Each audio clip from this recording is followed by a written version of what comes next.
टूटे हुए हाथ के साथ मैं आपके सामने आया हूं। यही इसका प्रमाण है कि मैं आप लोगों को कितना प्यार करता हूं। कुछ ज्यादा नहीं बोलूंगा। अपन्ना को वोट दीजिए।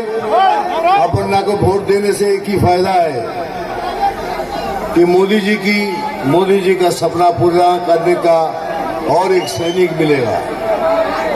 दूसरी बात,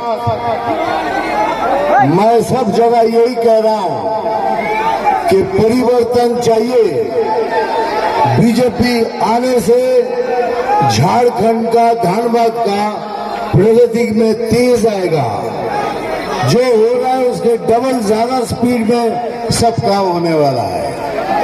इसीलिए मैं इधर आया हूं यही प्रचार करने कि परिवर्तन बहुत जरूरी है।